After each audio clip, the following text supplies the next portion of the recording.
तो कैसे हैं दोस्तों, स्वागत है आपका हमारे channel crack SSC with Pankaj में।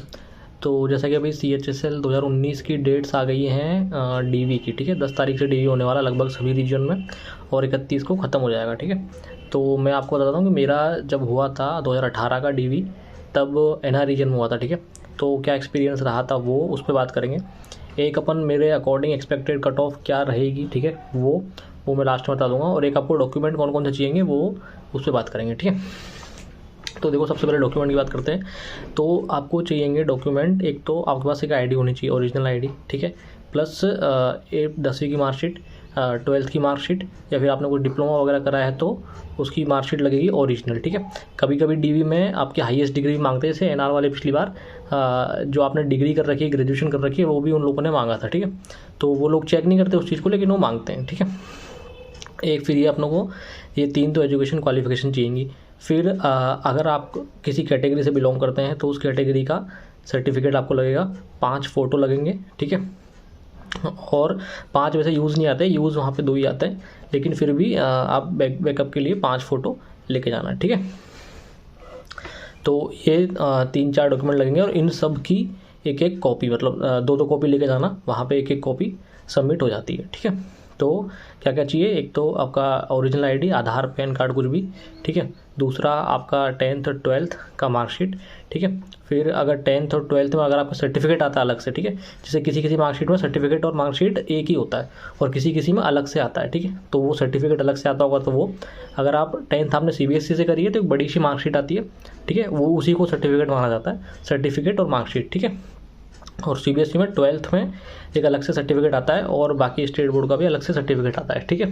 ये प्लस इनकी 2 कॉपी और प्लस आपका कैटेगरी सर्टिफिकेट, जो भी आपकी कैटेगरी है, ठीक है। अगर आप एक सर्विसमैन है तो उसका सर्टिफिकेट, और आप अगर ST SC OBC हैं तो EWS है तो उनका रेस्पेक्टिव सर्टिफिकेट लगता है, ठीक है। अब मैं बताता हूँ कि एनआर रीजन में डीवी होता कैसे। तो एनआर रीजन में आपका डीवी होगा CGO कॉम्प्लेक्स में, SSC का ऑफिस वहाँ पे। तो वहाँ पे आपको एक जवाहरलाल नेहरू स्टेडियम है, मेट्रो स्टेशन, उस वहाँ पे आपको उतरना पड़ेगा और उसके जस्ट सामने ही SSC का ऑफिस है, ठीक है। तो आपको वो लोग टाइम दे देंगे कि इस टाइम आपको आना है, बैचेस में बांट देंगे आपको, ठीक है। और आपका बोर्ड भी लिखा होगा, आपका एडमिट कार्ड आएगा तो कि ये बोर्ड पे आपके पास जाना है, तो आपके पास पूरी क्लियर इन्फॉर्मेशन रहेगी, ठीक है। तो SSC CGO कॉम्प्लेक्स के सामने ही NIA का ऑफिस भी है।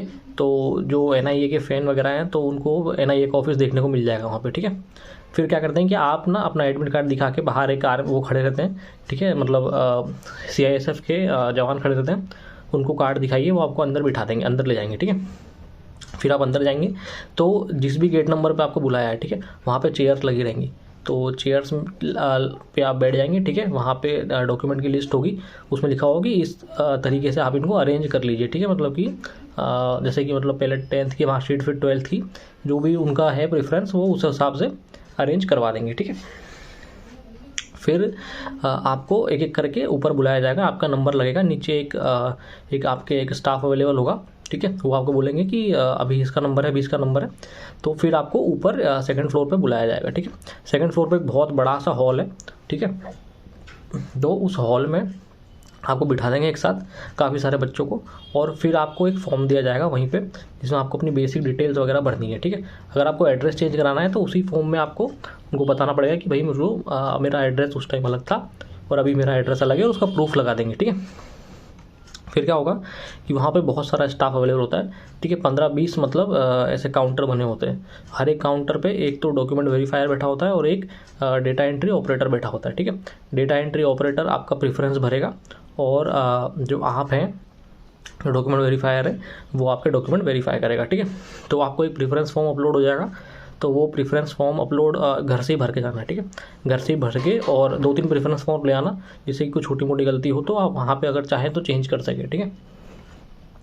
तो वो प्रेफरेंस फॉर्म घर से भर के ले जाना, और जो आपको आपकी जो भी स्पेसिफिक प्रेफरेंस है, ठीक है, वो आप भर के और घर से लेके जाइए, और उनको आप बोलते जाएंगे, और आपका जो डेटा एंट्री ऑपरेटर है वो आपको फिल करता जाएगा, ठीक है। 2 कंप्यूटर लगे रहते हैं, एक में वो टाइप करता रहता है सामने, और दूसरे आपकी स्क्रीन में सामने आता रहता है, ठीक है।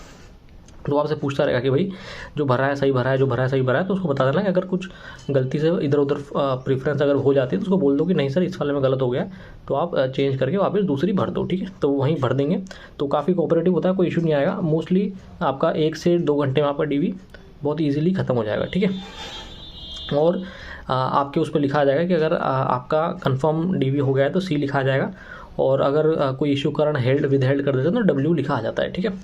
तो क्या करते हैं कि वो कभी कभी ऐसा हो जाता है कि हमारी शक्ल नहीं मिलती या फिर हमारा सिग्नेचर या साइन नहीं मिलता, तब थोड़ा सा इशू आता है, पर मोस्टली केसेस में नहीं आता, ठीक है। वो लोग काफ़ी ध्यान रखते हैं चीज़ का, बिना काम बिना मतलब परेशान नहीं करते, ठीक है। तो बहुत इजीली आपका डीवी हो जाएगा इस वाले तरीके से, ठीक है। नेक्स्ट आते हैं कट ऑफ पे।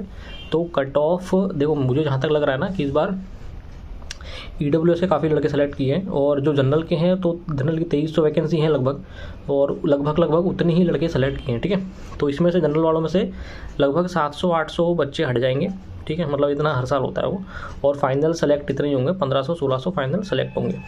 तो मेरे हिसाब से जो है वो लगभग 35 से लेकर और 38 के बीच में रहनी चाहिए, ठीक है। मतलब 235 से लेकर 238 के बीच में रहनी चाहिए कट ऑफ, और इससे ज़्यादा तो थोड़ा मुश्किल है, मतलब थोड़ी किस्मत थोड़ी ख़राब रही तो ज़्यादा 39 हो जाएगी, इसके ऊपर जाना थोड़ा सा मुश्किल है, ठीक है।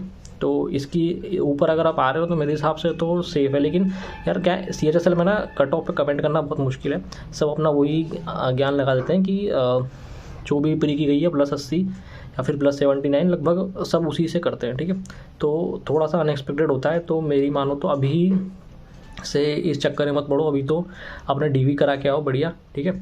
और फिर लगभग आपका 1 से 1.5 महीने में रिजल्ट आ जाएगा, ठीक है। क्योंकि अभी SSC देखो हर बार क्या करता था ना कि भाई रिजल्ट आया फिर 1 महीने बाद DV स्टार्ट होता था, अभी उन्होंने 10 दिन बाद ही DV स्टार्ट करवा दिया, थोड़ा सा स्पीड में कर रहे हैं वो चीज़ों को, तो ये अच्छी चीज़ है। तो आपका मेरे हिसाब से 1 से 1.5 महीने बाद आपका DV कंप्लीट होने के बाद रिजल्ट आ जाएगा, यानी कि अगर 30 को DV कंप्लीट हो रहे हैं, ठीक है, 30 मार्च को, तो लगभग मिड मई में या मई एंड तक, या फिर अगर किस्मत अच्छी रही तो स्टार्टिंग में ही वो रिज़ल्ट पब्लिश कर देंगे इसका, ठीक है। और फिर जो प्रोसेस है आगे ज्वाइनिंग का वो मैं बताता रहूँगा कि कैसे ज्वाइनिंग होता है, आगे क्या मांगते हैं, प्रेफरेंस कैसे मांगते हैं, ठीक है, डिपार्टमेंट कौन कैसा है, तो वो अपन बाद में बात करेंगे, ठीक है। चलिए, थैंक यू।